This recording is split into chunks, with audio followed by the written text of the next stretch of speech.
Shakespeare from Julius Caesar. Passion, I see, is catching. I sure hope so. With a passion for handsome men, exquisite jewellery and art collections, Elizabeth Taylor's life was a kaleidoscope of love, tragedy, fame, glamour and courage. Discovered at age 9, Elizabeth Taylor's sparkling violet eyes and infectious smile captured the hearts of Hollywood. Signed already to MGM at age 11, Elizabeth's journey to stardom began. While many wonderful child actors struggle to maintain their success, Elizabeth Taylor's acting career seamlessly transitioned from child star to adult icon. Join me today for part 1 as we explore how Taylor's extraordinary talent, beauty, determination and adaptability cemented her status as a Hollywood legend. 8 Wildwood Road, unlocking memories for Elizabeth Taylor. The house where she was born, 1932, to Sarah Taylor, an aspiring stage actress, until she married Taylor's father, Francis Taylor, a successful art dealer and collector. Full of personality and charm already, her parents know their daughter is destined for stardom. With World War II brewing in Europe, Francis takes his family to Los Angeles, California. With Hollywood's growing film industry, he knows he can make contacts and opportunities for his own art business and his daughter's pursuit in an acting career. It doesn't take long for Elizabeth, after arriving to Hollywood, to make her movie debut with Universal Studios in There's One Born Every Minute. By yourself, stupid. Gloria Ann. And desiccated to the Dedicated, darling. Yes, Mother. Desiccated to the ladies of the Pawhuska County Hysterical Society. Historical. Take some care with the man you choose. Why for mayor?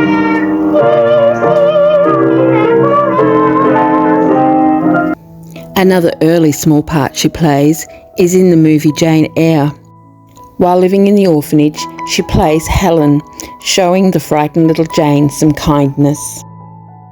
MGM spots the sweet little English girl with a lovely English accent, just perfect to play Priscilla in the movie Lassie Come Home, with cute little Roddy McDowall starring as Joe. Canada for you, so you won't have to worry any at all.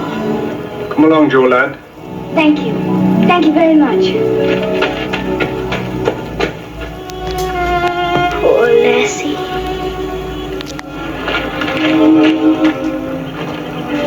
Poor Lassie. Poor girl. In this movie, Lassie earned more than she did. But it's not long before her big break comes around as Velvet in National Velvet. With Angela Lansbury and Mickey Rooney, she stars as a girl who wants to win the Grand National, inspiring me and little girls everywhere to love horses. Whoa! Each thing, then forget it and go on to the next. There's a time for everything. There's a time for having a horse in the Grand National, being in love, having children. Yes, even for dying. All in proper order at the proper time. With her experience with horses, she was a great success in this movie, with MGM giving her a very special reward. The most exciting present I ever received in my life was when I was 13, after I'd made National Velvet, and the studio gave me the horse. They did? Yeah. And that just blew my mind. Did you keep the horse for a while? Until it died when it was 24 years old. It's a pretty long life for a horse, isn't it? Yeah. She was 60 in this interview, and you can still see the excitement on her face about receiving Pie. Her success boomed from here, with Taylor's beauty blossoming from a teen to a gorgeous adult star. With her parents guiding her, she made many teen romances, including Little Women, playing the precocious Amy. It's a memorable story, my favourite book as a teenager. You're going to have a lovely nose someday, Amy. Yeah, I know. Growing up now, she plays in a movie called A Place in the Sun with Montgomery Clift. a working class boy torn between his working class girl Alice and a glamorous young socialite named Angela. This is the unforgettable story of a boy from nowhere, fighting desperately for his place in the sun, torn between the conflicting passions that shaped his destiny. Montgomery Clift, dazzled by the radiant beauty of Elizabeth Taylor, a girl so far above him she seemed like a goddess, but only too human when he held her in his arms. 18 now and in the mood for love, and excited to escape the restrictions of parents and studios, Taylor decides to marry the Hilton playboy, a great uncle of Paris Hilton and heir to the empire. She gets the approval of both and embarks on a Hollywood fairy tale wedding. Bands, the 18-year-old Elizabeth Taylor, arrive at the Beverly Hills Church of the Good Shepherd to marry Conrad Hilton Jr., heir to a fabulous hotel empire. But this fairy tale does not end well. With her husband being an abusive alcoholic and a gambling man, she very wisely leaves him very quickly and rushes not long after into the very safe arms of a very handsome English actor, Michael Wilding, a very successful actor she meets while making the movie Ivanhoe in London. They marry in the very famous Craxton Hall, where many celebrities have married over the past, including Ringo Starr, Orson Welles, Joan Collins and Cary Grant. No Hollywood premiere to surpass this wedding day. Crowds surrounded the hall, ambushed the car and celebrated the wedding of two of their best, well-loved movie stars. Bobby struggled to keep them at bay, but with dignity and grace they both made it to their car. Wilding and Taylor were very happy having two children, two boys named Christopher and Michael Wilding Jr. But unfortunately, Hollywood was not good to Michael. While he returned home to London to enhance his career, Taylor remained to make more movies in Hollywood, separating the two from each other. The last time I saw Paris with Van Johnson, a couple ruins their marriage by each allowing the gorgeous Roger Moore and gorgeous Eva Gabor seduce them. Both living dangerously, they jeopardized their little family and any happiness they could have had. Why? Because some publisher turned you down again. Yes. Again, Helen. Again. Can you help it that I'm stupid enough to spend 5 years writing 3 stupid books? Can you help it that I'm no writer? But you are. You're wonderful. They're the ones that are stupid, not you.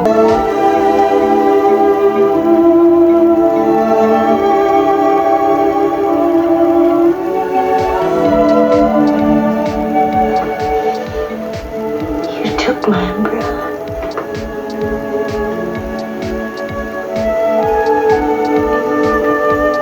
I'm sorry, darling. I'm so sorry.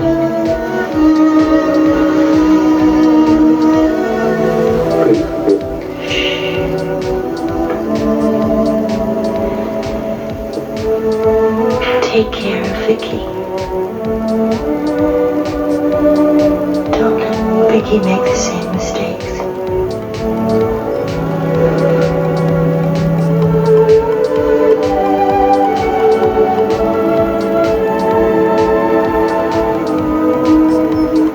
I'll always love you.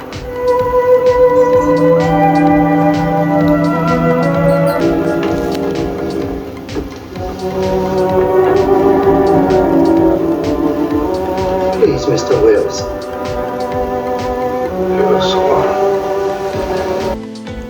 While shooting Giant, Taylor met two iconic stars, Rock Hudson and James Dean.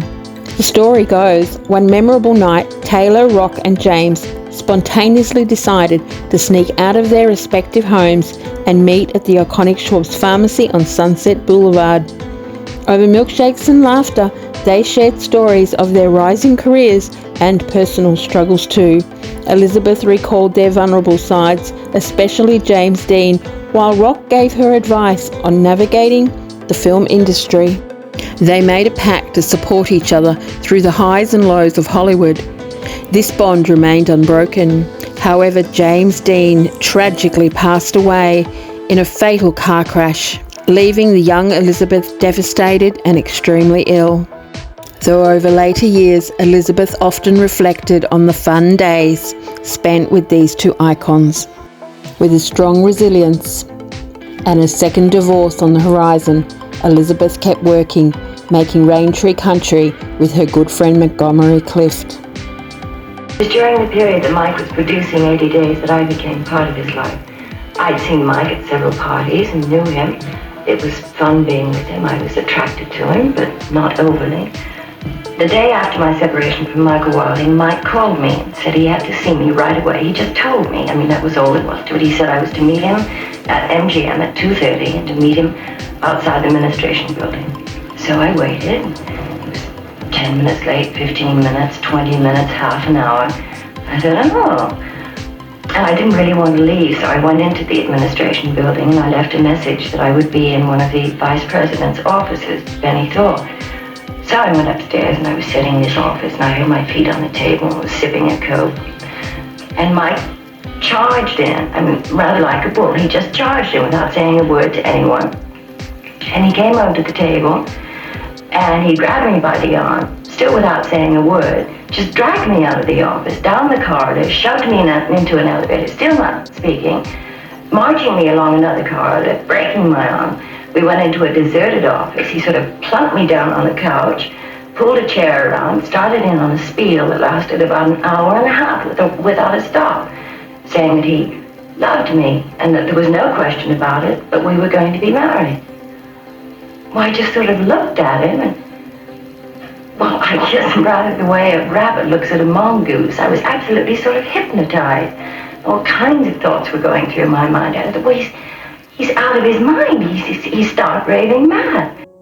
She obviously said yes and was married to Michael Todd in the beautiful Acapulco.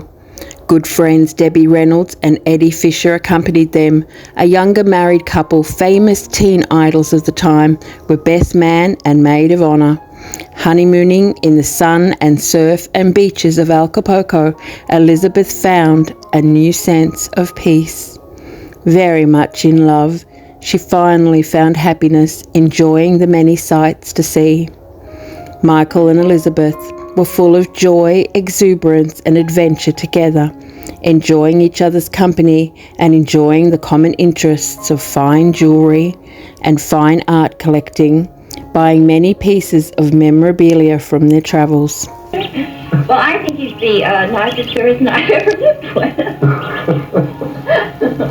No, he's a wonderful man. He has everything that you could possibly want. He has a wonderful sense of humor. I don't want him to hear this because his head is big enough as it is. Yes, it is. And he's very generous, and he's very sympathetic. But I think the most wonderful thing of all is that he's a marvelous cook. So that saves me from the kitchen. Giving Elizabeth a happy home at last for her two boys, they soon had a baby girl together named Liza. In the future, Liza remained a cherished reminder of her happy times with Mike.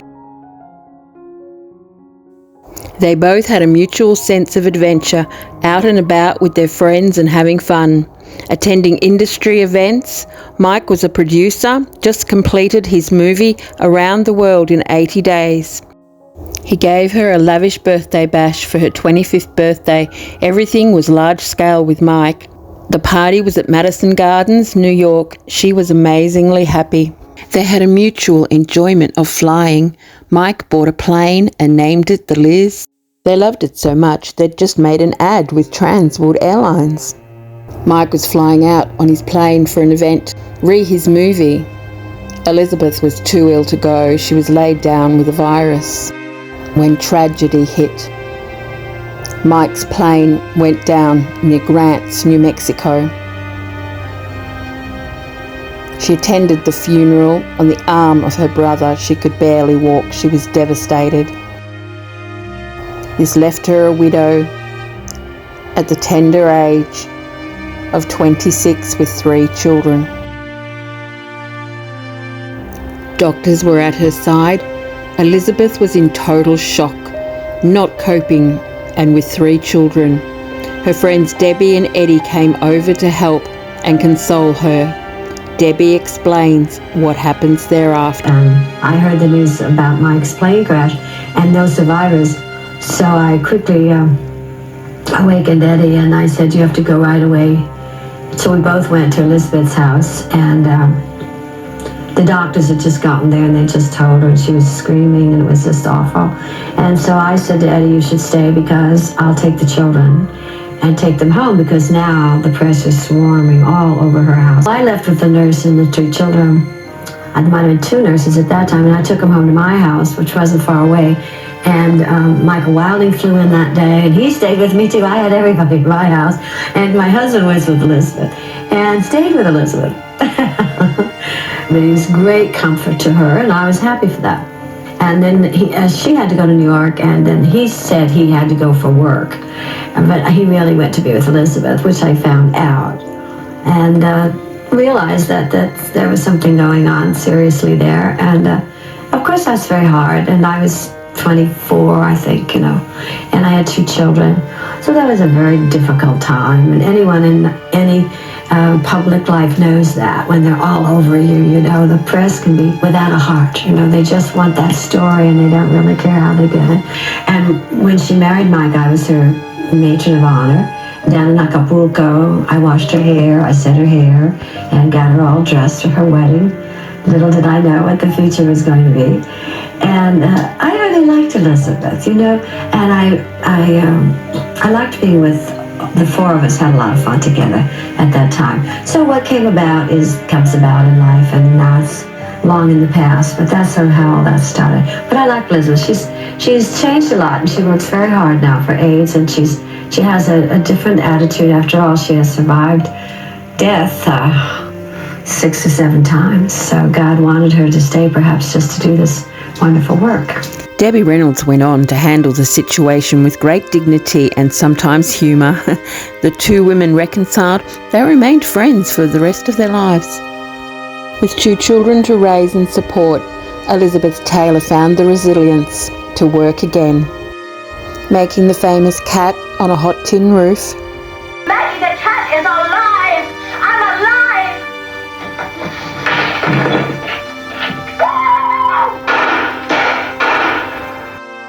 She made Tennessee Williams Suddenly last summer. This story depicts the chilling issue of misusing the mental health system. And Butterfield 8, together with Eddie Fisher. You have a price. We all have, and I can go pretty high. Command performances leave me quite cold. I've had more fun in the back seat of a 39 Ford than I could ever have in the vault of the Chase National Bank. You're all alike, aren't you? Play tough. I'm not like anyone, I'm me. She's not like anyone, that's for sure.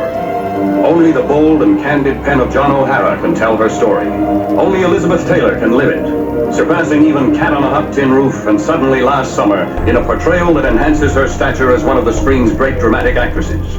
We both know what I've been doing. No, I don't want to hear that. Mama, you have to. Oh, face it, Mama. I was asleep. If only you'd done that before. Long ago, every time I came home all soaked through with gin. Married now to Eddie Fisher, Elizabeth won Best Actress Award for this movie. Unfortunately, she never really felt it was her proudest moment, the movie or her marriage. From Hollywood's golden age to personal and health struggles and triumphs, Elizabeth's story unfolds further, with her 4th marriage collapsing and her health problems increasing dramatically.